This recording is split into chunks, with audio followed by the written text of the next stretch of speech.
Como una breve introducción, podemos definir el ciclo cardíaco de una forma muy sencilla, simplemente describiéndolo como aquel conjunto de eventos cardíacos que ocurren entre el final de un latido y el inicio del siguiente. Cada ciclo inicia con un potencial espontáneo generado en el nodo sinusal, el cual se encuentra localizado en la porción superior y lateral de la aurícula derecha, cerca de la apertura de la vena cava. Este potencial viaja rápidamente a través de ambas aurículas y luego hacia ambos ventrículos a través del nodo o unión aurículo-ventricular. Debido a esta particular forma en la que está estructurado el sistema de conducción, existe un retraso fisiológico entre la excitación de las aurículas y ventrículos de aproximadamente 0,12 segundos. Por ende, las aurículas se contraen antes que los ventrículos, permitiendo que estos se llenen de sangre antes de contraerse y expulsarla. En conclusión, las aurículas funcionan como bombas que llenan los ventrículos, mientras que por su lado, los ventrículos se encargan de enviar la sangre a las arterias para luego ser distribuidas en el cuerpo. El ciclo cardíaco consiste en rasgos generales de un periodo de relajación y llenado llamado diástole, seguido de un proceso de contracción y eyección denominado sístole. La duración total del ciclo cardíaco, incluyendo tanto sístole como diástole, es recíproca a la frecuencia cardíaca. Como habíamos definido con anterioridad, el ciclo cardíaco son los sucesos entre cada latido y otro latido. Por ende, podemos deducir que cada latido nos indica la realización de un ciclo. Por lo tanto, para calcular la duración del ciclo cardíaco, no tenemos más que calcular la relación entre 1 y la frecuencia cardíaca. En un paciente cuya frecuencia cardíaca es de 70 latidos por minuto, obtenemos que la duración de cada ciclo es de aproximadamente 0,0143 minutos, o lo que es lo mismo, más o menos 0,86 segundos. Dada la naturaleza de la fórmula con la que se calcula la duración del ciclo cardíaco, donde la frecuencia cardíaca es el denominador de la relación, podemos entonces deducir que dicha duración disminuye conforme aumenta la frecuencia cardíaca. La duración de los periodos de sístole y de diástole no se reduce de una forma igualitaria, pues la fase de contracción, es decir, la sístole, se reduce en menor proporción que la fase de relajación, o también conocida como la diástole. En el paciente anterior, que tenía una frecuencia cardíaca normal de 70 latidos por minuto, la fase de sístole abarca aproximadamente un 40% de la duración del ciclo cardíaco. En contraste, a 3 veces esta frecuencia, la sístole abarca aproximadamente un 65% de la duración del ciclo. Esto significa que un corazón latiendo a velocidades muy elevadas no permanece relajado el suficiente tiempo para permitir el llenado completo de las cámaras cardíacas antes de la siguiente contracción. Luego de haber discutido ya entonces una pequeña introducción sobre las generalidades del ciclo cardíaco y de haber explicado de forma muy breve cómo podemos calcular su duración, es momento ya entonces de que pasemos a definir individualmente cada una de las fases que lo conforman. De forma general podemos dividir el ciclo cardíaco en 4 fases fundamentales, 2 que se encuentran en una porción diastólica, la fase de llenado y la fase de relajación isovolumétrica, y 2 que se encuentran en una porción sistólica, la fase de contracción isovolumétrica y la fase de eyección. Recordemos que tal y como su nombre lo indica, el ciclo cardíaco es un ciclo, es decir, que no tiene un inicio o un fin definido. Por ende, en teoría, puede empezar a estudiarse desde cualquiera de estas fases. Sin embargo, para fines prácticos, en este caso vamos a empezar a partir de la fase de llenado. Para estudiar cada una de las fases vamos a hacer uso del siguiente gráfico, el cual es un clásico de la bibliografía de fisiología. En este caso es la versión extraída del Tratado de Fisiología de Gayton. En él podemos observar varios elementos y eventos que ocurren durante el proceso del ciclo cardíaco. Podemos observar una curva de presión aórtica, una curva de presión ventricular, una curva de presión auricular, un gráfico donde se nos detalla el volumen de los ventrículos, y también se nos hace una comparación entre estos eventos y los elementos que corresponden a ellos en el electrocardiograma y en el fonocardiograma. Es importante acotar que en estos gráficos generalmente se toma en cuenta el corazón izquierdo, razón por la cual se observa entonces curva de presión aórtica y la presión ventricular hace referencia a la del ventrículo izquierdo. Hay que recordar que las proporciones son iguales para el ventrículo derecho y lo que cambia es la magnitud de la presión, que es mucho menor. Durante la sístole ventricular, grandes cantidades de sangre se acumulan en las aurículas izquierda y derecha, debido al cierre de las válvulas aurículo-ventriculares. Por lo tanto, tan pronto como termina la sístole y las presiones ventriculares bajan a los reducidos niveles diastólicos, la presión moderadamente elevada que se desarrolló en las aurículas durante la sístole ventricular debido a la acumulación de sangre empuja y abre las válvulas aurículo-ventriculares, lo que permite que la sangre fluya rápidamente dentro de los ventrículos. Este periodo se denomina como llenado rápido. Este periodo dura aproximadamente un tercio de la diástole, y al final de este y el inicio del próximo puede ser auscultado el tercer ruido cardíaco, el cual rara vez puede ser encontrado de forma normal en jóvenes o atletas, y en la mayoría de los casos suele ser patológico, principalmente relacionado a cuadros de insuficiencia cardíaca. Durante el tercio medial, solo una pequeña cantidad de sangre fluye normalmente hacia los ventrículos. Esta es sangre que continúa vaciándose dentro de las aurículas desde las venas, y pasa directamente hacia los ventrículos.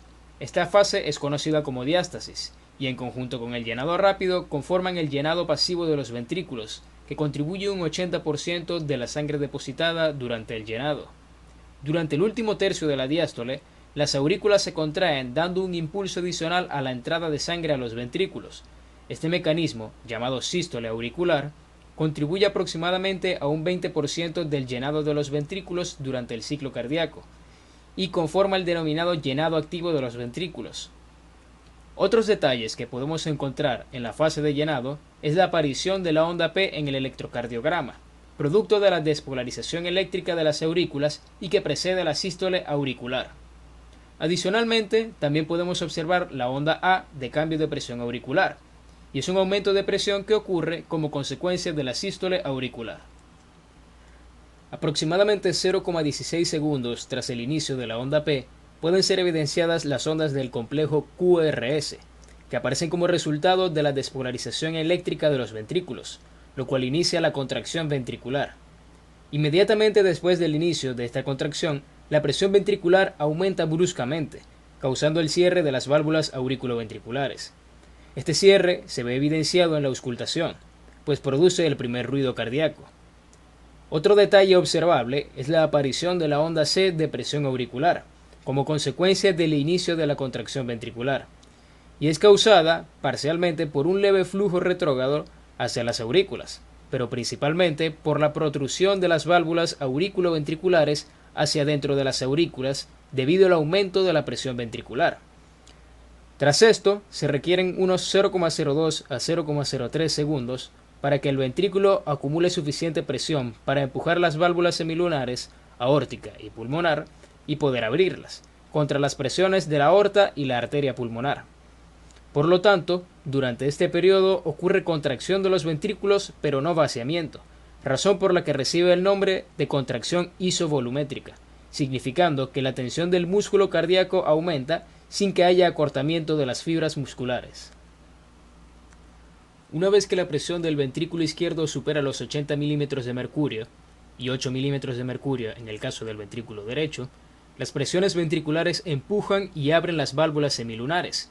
Inmediatamente la sangre empieza a ser expulsada de los ventrículos, dando inicio entonces a la fase de eyección.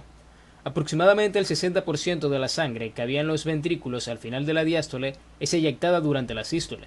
De esta porción, un 70% fluye durante el primer tercio del periodo de eyección, también llamado periodo rápido de eyección, mientras que el 30% que queda es vaciado en los 2 tercios restantes, conocido como periodo lento de eyección. Entre los detalles que podemos encontrar en esta fase está la aparición de la onda T en el electrocardiograma, ligeramente antes del fin de la contracción ventricular, representando el estado de repolarización ventricular cuando las fibras musculares empiezan a relajarse.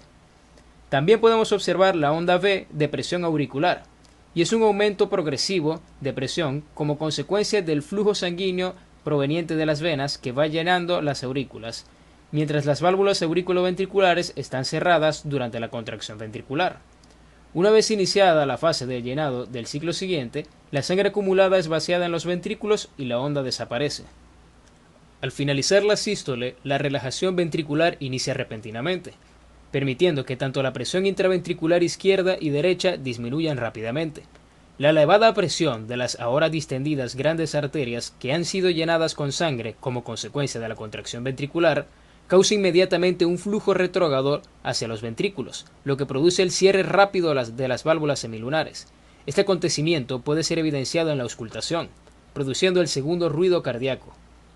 Durante otros 0,03 a 0,06 segundos, la musculatura ventricular continúa relajándose, a pesar de que el volumen ventricular no cambia, dando como resultado entonces la fase de relajación isovolumétrica, donde la presión intraventricular disminuye rápidamente hasta sus bajos niveles diastólicos, dando como consecuencia la reapertura de las válvulas auriculoventriculares y el inicio de un nuevo ciclo cardíaco.